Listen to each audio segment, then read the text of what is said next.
Hello students, हम लोग करने वाले हैं class 10th science chapter number 2 acids bases and salts. तो चलिए स्टार्ट करते हैं।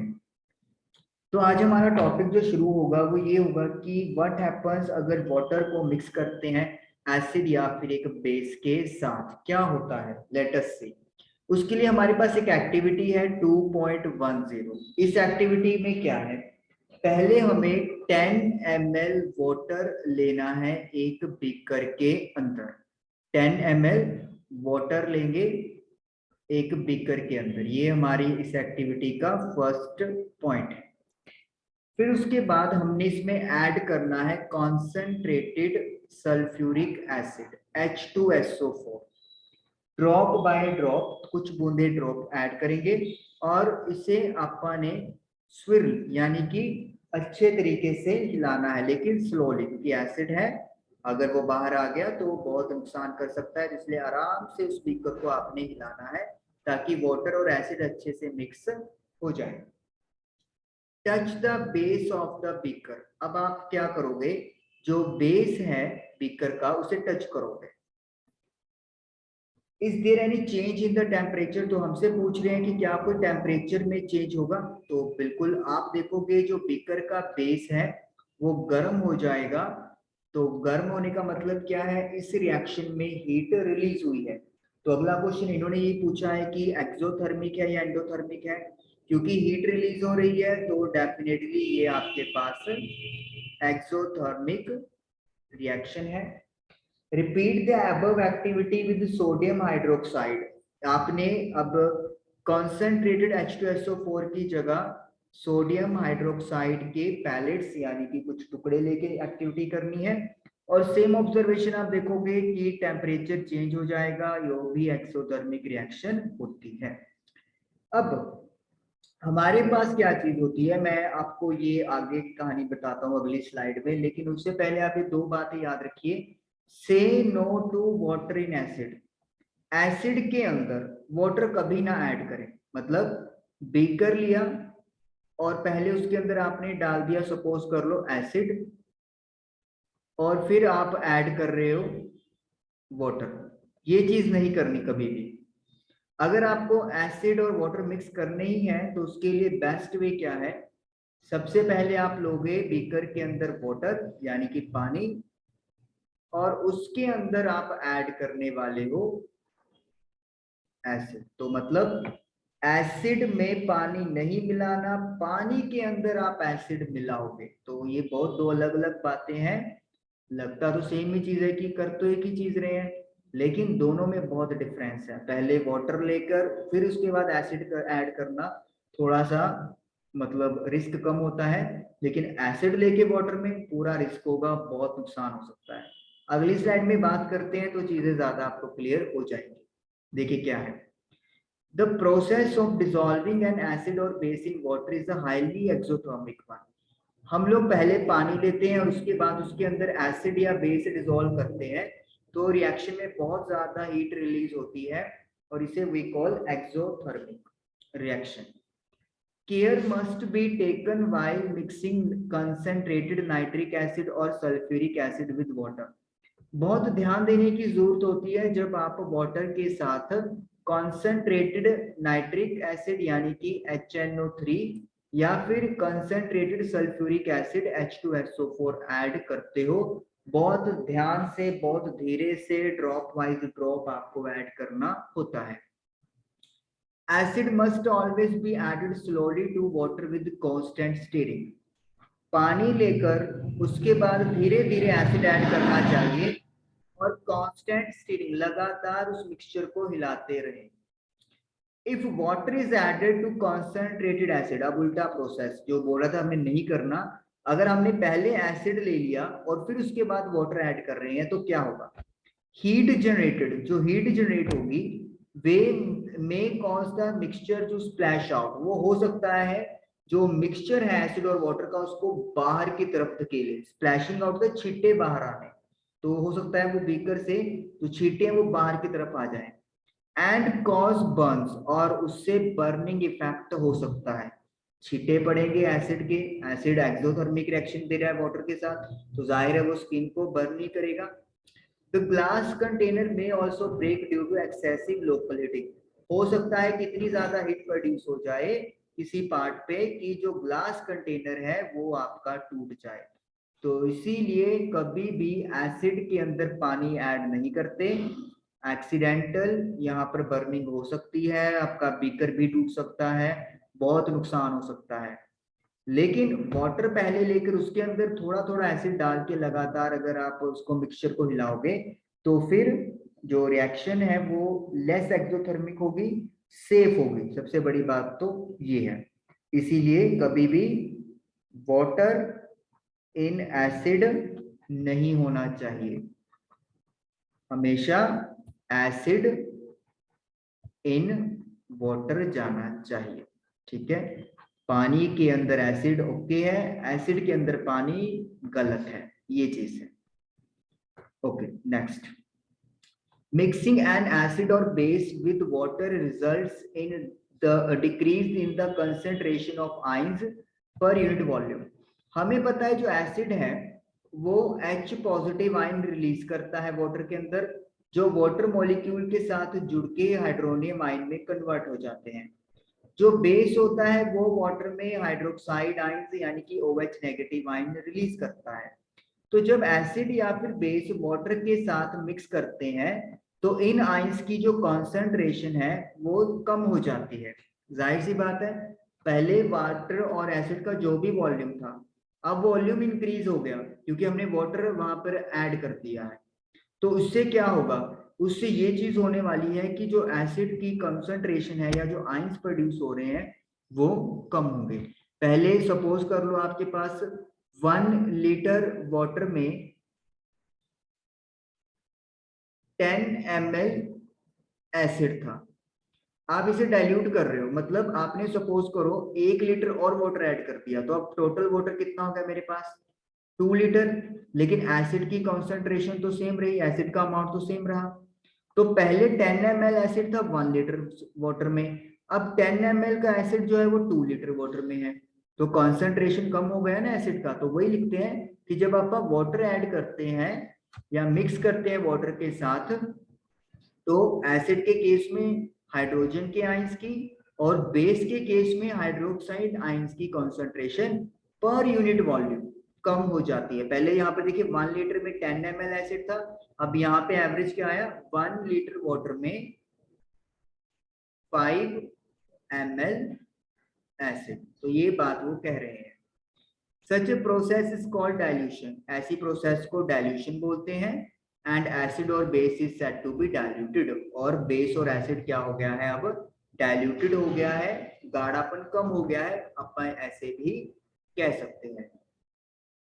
ओके, उसके बाद मेरे पास एनसीईआरटी से कुछ क्वेश्चंस हैं, 6 क्वेश्चन है। तो first question is why do hydrochloric acid, nitric acid etcetera show acidic characters in aqueous solution while solutions of compound like alcohol and glucose do not show acidic character? Hydrochloric acid, nitric acid, ये सभी acidic character show करते हैं aqueous solution में, लेकिन alcohol और glucose acidic character show नहीं कर पाते। व्हाई? तो हमने इसका आंसर पढ़ लिया था पिछले सेशन में, HCl, HNO3 etcetera acids release, क्या रिलीज करते हैं ये H positive ions in aqueous solution. तो पानी वाले सॉल्यूशन में जो एसिड होते हैं वो H पॉजिटिव आयन रिलीज कर देते हैं, which is the responsible for acidic properties, जो एसिडिक प्रॉपर्टीज के लिए रिस्पॉन्सिबल होता है। बट लेकिन alcohol and glucose do not release H positive यानी hydrogen ions in aqueous solution, so they do not show acidic character। तो इसका मतलब क्या हो गया कि जो चीज हाइड्रोजन की आयन रिलीज करती है एक्वस सॉल्यूशन में वो एसिडिक कैरेक्टर होगा, लेकिन जो कंपाउंड H पॉजिटिव रिलीज नहीं कर पाता वो एसिडिक बिहेवियर शो नहीं करेगा। तो वही हमने आंसर में लिख दिया, acid H positive ion release कर देते हैं लेकिन ग्लूकोज और अल्कोहल ऐसा नहीं कर पाते, इसीलिए वो एसिडिक कैरेक्टर भी शो नहीं करेंगे। Okay, next, why does an aqueous solution of acid conduct electricity? Acid का एक्वस सॉल्यूशन इलेक्ट्रिसिटी कंडक्ट क्यों करता है? वाई? चलिए इसका आंसर लिखते हैं हम लोग।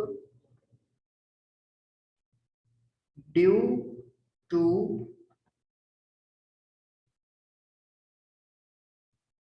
Separation of charge species in aqueous solution, acid and acid conduct electricity। Aqueous solution में जो चार्ज स्पीसीज हैं जिनके ऊपर चार्ज होता है पॉजिटिव नेगेटिव, वो सेपरेट हो जाते हैं और इसी वजह से एसिड जो है वो इलेक्ट्रिसिटी कंडक्ट करता है। एग्जाम्पल के लिए,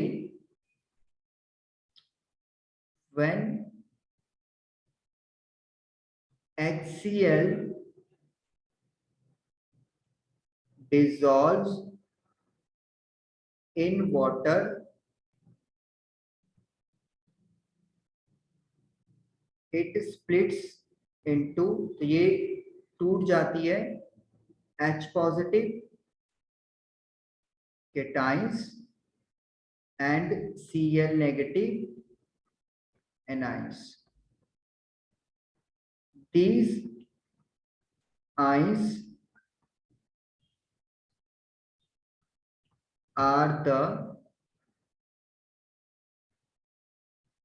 responsible for conduction of electricity through the solution। तो जब HCl को वाटर में डिसॉल्व करेंगे ये दो हिस्सों में टूट जाता है, H positive cation and Cl negative anions. ये आइंस जो होते हैं वो इलेक्ट्रिसिटी के कंडक्शन के लिए रिस्पॉन्सिबल होते हैं, क्योंकि केटाइंस कैथोड की तरफ मूव करेंगे, एनाइन एनोड की तरफ, और जब ये मूव होंगे फ्रीली तो चार्ज पार्टिकल्स होने की वजह से ये पूरा सर्किट कंप्लीट कर देंगे और इस तरीके से जो इलेक्ट्रिसिटी है वो कंडक्ट होनी शुरू हो जाएगी। तो हर एसिड की यही कहानी होती है। ओके, नेक्स्ट चलते हैं अब अपना question number 3। Why does dry HCl gas not change the colour of dry litmus paper? Dry HCl gas ने ड्राई लिटमस पेपर का कलर चेंज नहीं किया, वाई? क्यों नहीं किया? तो हम लोग लिखेंगे in the absence of water, water की एब्सेंस में dry hydrogen chloride gas can not release H positive या हाइड्रोजन आइंस। जो वाटर जब नहीं होता तो dry HCl gas H positive ions hydrogen ions release नहीं कर सकती, and hence can not show acidic properties, और इस वजह से वो एसिडिक प्रॉपर्टीज भी शो नहीं कर पाएगी। जब H पॉजिटिव आयन रिलीज नहीं हुए तो एसिडिक प्रॉपर्टीज भी शो नहीं होती। Just 1 second.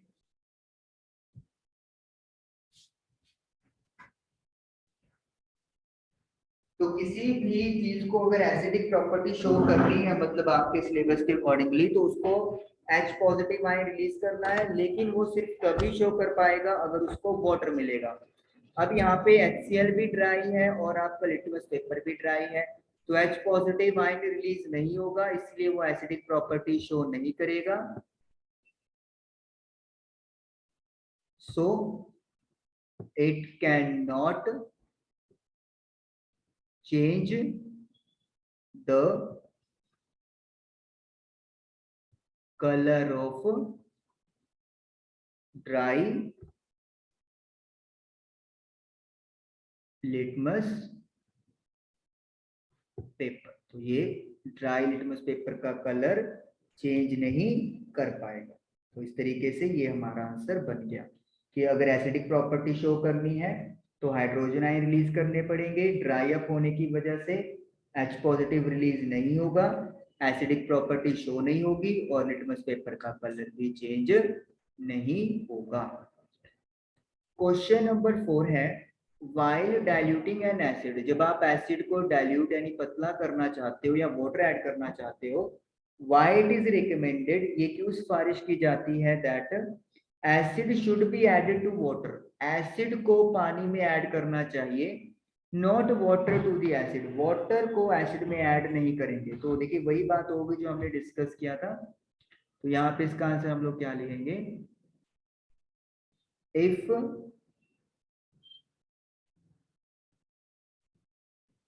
water is added to the acid, acid लेके अगर उसको बाद में पानी डालेंगे, it will be a very high exothermic reaction. तो अगर हम पानी डालेंगे एसिड में तो बहुत ज्यादा एक्सोथर्मिक रिएक्शन होने वाली है। Heat generated in this reaction may cause the mixture to splash out, जो हीट जनरेट हुई है उससे हो सकता है जो मिक्सचर है वो स्प्लैश आउट यानी कि उसके छिट्टे बाहर आ जाएं, एंड क्या कॉज करेंगे, वो बर्निंग इफेक्ट कॉज करेंगे। इसके अलावा और क्या हो सकता है,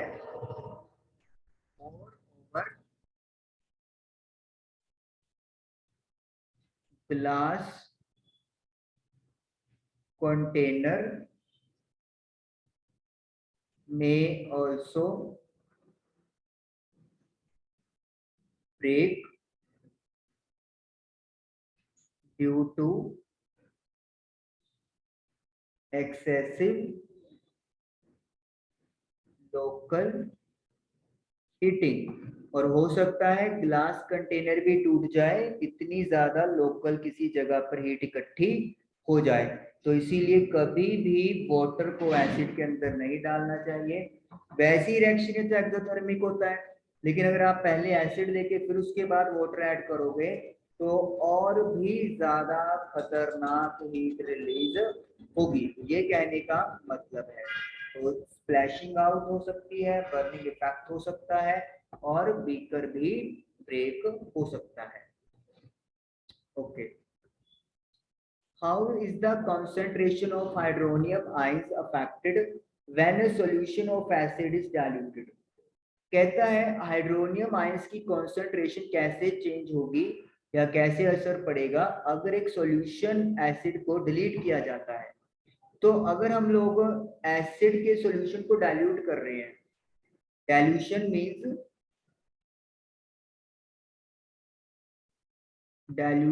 means addition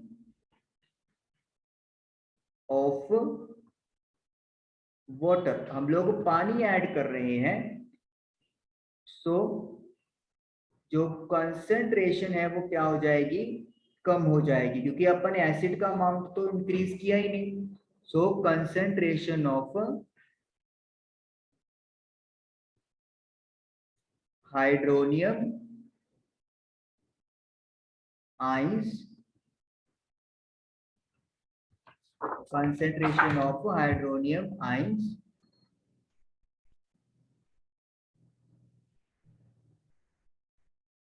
per unit volume will be